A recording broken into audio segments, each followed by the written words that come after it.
السلام عليكم ورحمة الله وبركاته. تعالوا بينا في ال3 دقايق دول بالظبط هنتفرج على عظمة بتتم في شارع أحمد عرابي.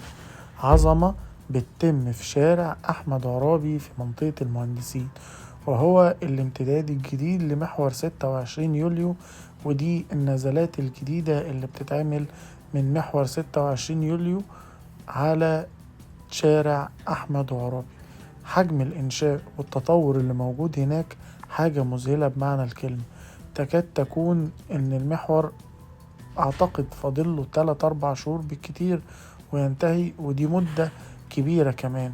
المنزل زي ما احنا شايفينه اللي على شارع أحمد عرابي انتهى تماما، وهنتفرج مع بعض وهنشوف الجمال اللي موجود في الشارع.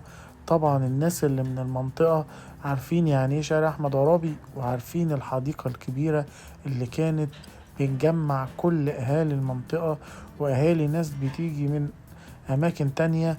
انتهت تماما الحديقة دي زي ما احنا شايفينها، فيها أماكن صغيرة لازالت لسه موجودة، منها الشجرة الكبيرة اللي لسه موجودة دي، ولكن خلاص وداعا حديقة شارع أحمد عرابي.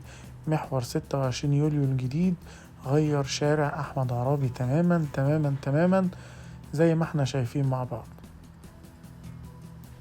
الدخلة اللي قدامنا دي بقى احنا كده داخلين على آخر شارع أحمد عرابي، ودي الوصلة الجديدة اللي هتلحم مع شارع أحمد عرابي مع المحور اللي جاي من عند السبتية ومن عند رمسيس، وهتستمر لحد طريق البراجيل وهتلحم مع الطريق الدائري وهتكمل لحد المحور الجديد. برضو حجم الإنشاء وحجم التنفيذ في المنطقة دي كبير جدا زي ما احنا شايفينه كده بالظبط. اللي قدامنا ده بقى كده المنزل والمنطقة اللي بتوضح التقاطع مع محور السبتية مع محور 26 يوليو الجديد. ده كده المنزل في اتجاه محطة قطارات الجديدة، ده المنزل القديم، واللي فوقينا ده هيبقى الامتداد الجديد لمحور 26 يوليو.